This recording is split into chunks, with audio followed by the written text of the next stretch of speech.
we have here is an HP T5010 thin client that I received from a viewer. Not really a product line that I ever saw myself getting into. Thin clients have never really been something I've been overtly interested in, because it's not like a small form factor PC. But this is not like, say, that ASRock S330 thing, where it's basically just a mini ITX computer. I think that's a little smaller than mini ITX, but these are a little bit more special, a little bit more, specialized. It's not like you could put a standard hard drive or anything in this.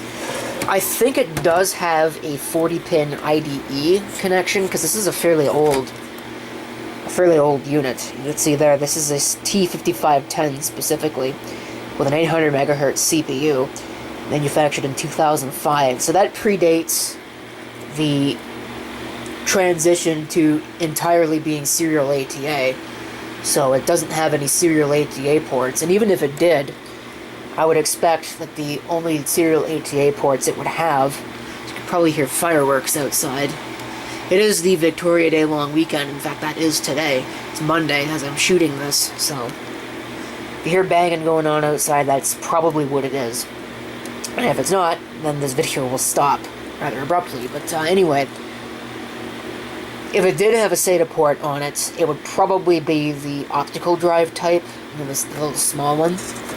So, but it is pretty well featured. You can see you've got on the back here is a serial port, parallel port, VGA.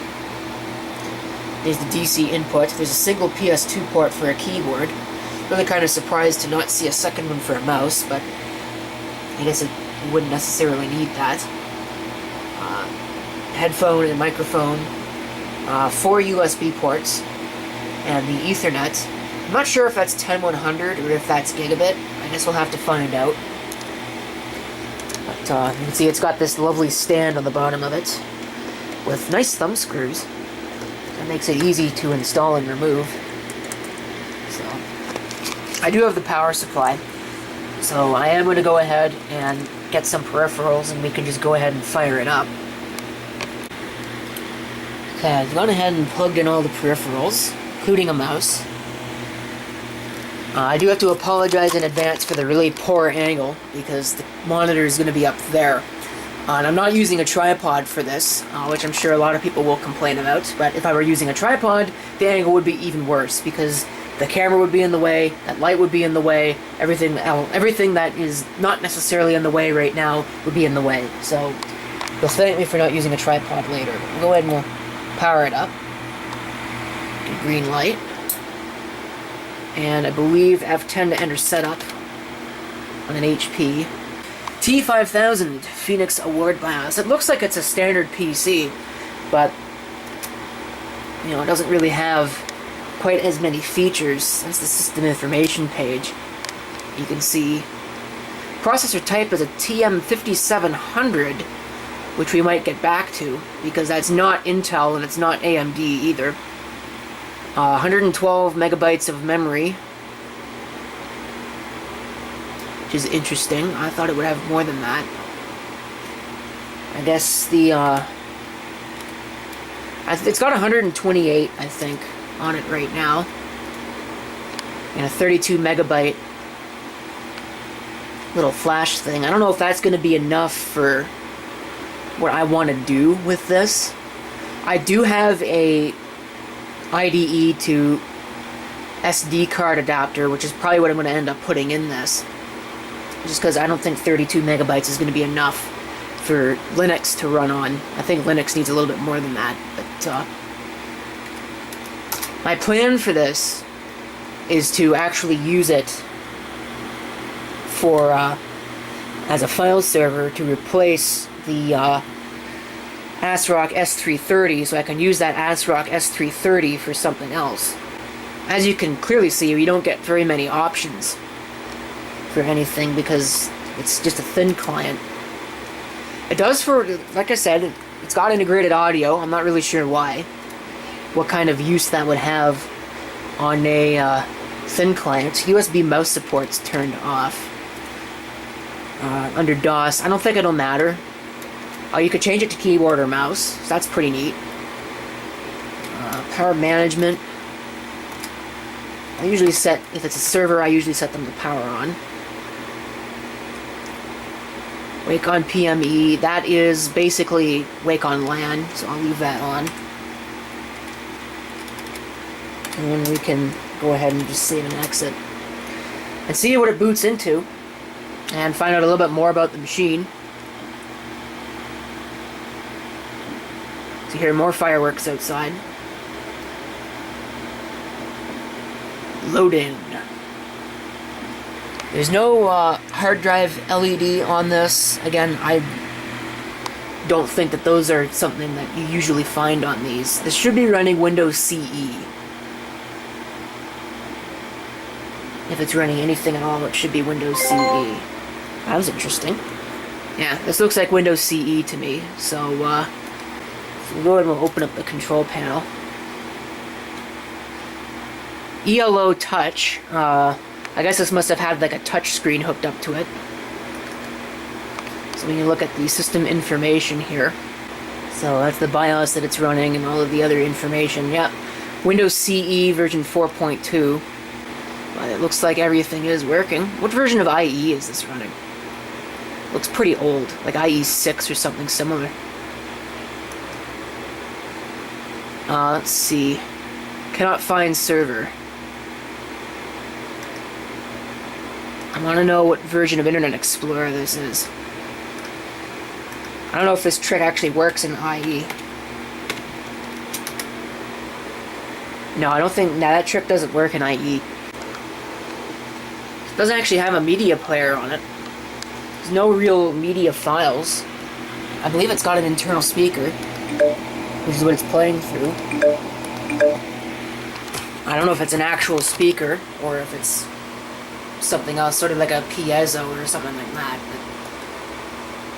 But I don't know, there's not really much to do on something like this, because it's not really designed to be a desktop computer.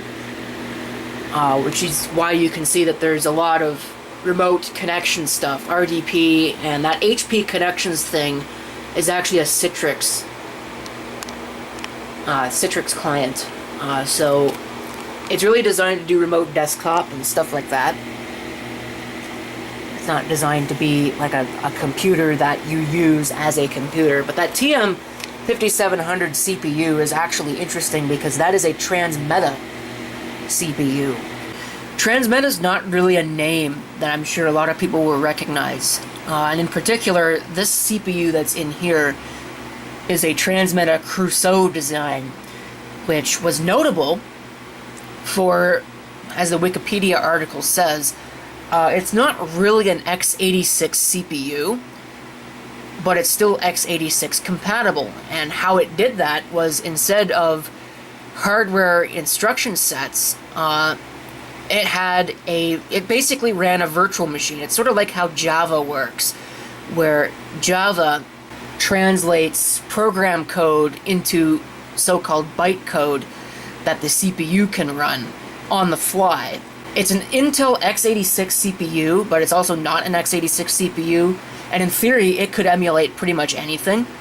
But the problem with doing it that way is the added overhead makes it a little bit slower. It's not really a fast CPU, which is why you ever really only see it on things like thin clients like that. You don't see it in full-size systems. There were a few out there that did use it. I know UXW Bill, for a while anyway, had an NEC, I think they called it like a PowerMate Eco or something. It was an all-in-one desktop computer with a Transmeta CPU.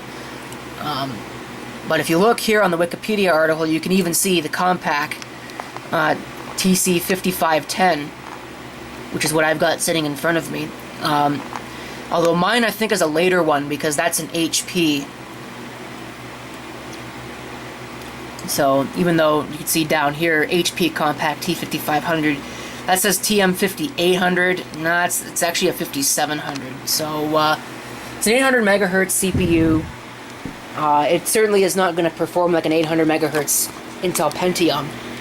It's certainly a lot slower. I did also look, Debian requires 2 gigabytes for a non-GUI system, so that 32 megabyte flash memory is going to have to come out of there. So fortunately, I did also get a SD card adapter that I could probably use in this. I don't know what the capacity limits of the onboard IDE controller happen to be, but I guess we can find out.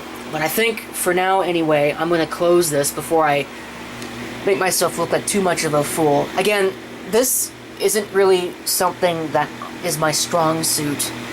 Thin clients have never really totally interested me, because I'm more interested in a full-size, small form factor computer that really isn't hampered by any of the limitations of something like this thin client.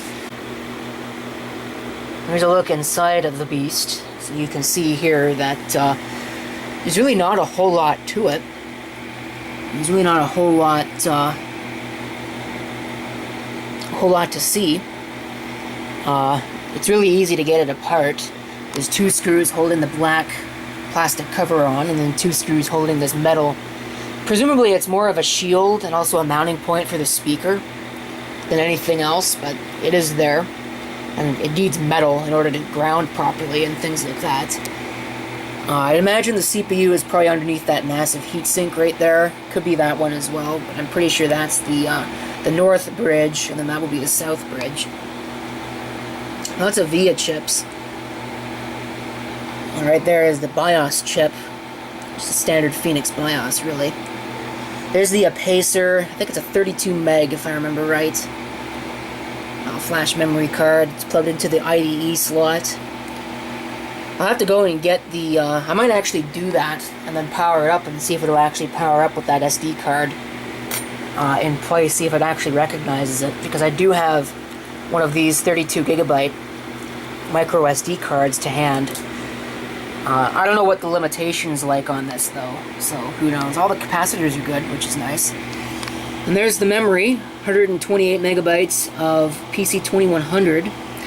I do have some upgrade options. I got 256 megs over there. A couple of... I have this 512. I don't know what this is. I might actually have to see what that is. And then I've got this, which is 1 gig, but this is PC2700, so I don't know if that'll actually work in this machine, but I might try it anyway and see what happens. Okay, well, I am actually impressed. It looks like it sees that. 32, well, roughly 32 gigabytes on that little CF card. So that's neat. It's kind of a real CF card, SD card. It's actually a micro SD card, but you get my point. That was a pain to get in there, too, because it's kind of a tight fit. There's actually an LED on this card that I wasn't aware of, but that's alright. I don't think you'll be able to see it through the front panel anyway, so... As long as everything works, now I gotta upgrade the RAM, hopefully. With any luck, that'll actually work. Okay, so I've actually got it upgraded to 512 meg. It did not like that 1 gig chip. It booted, but then it locked up. So, I guess it doesn't like that RAM, or it's possible that chip is bad, which is probably actually more likely. That's it for the video of this HP Compaq T5000 thin client.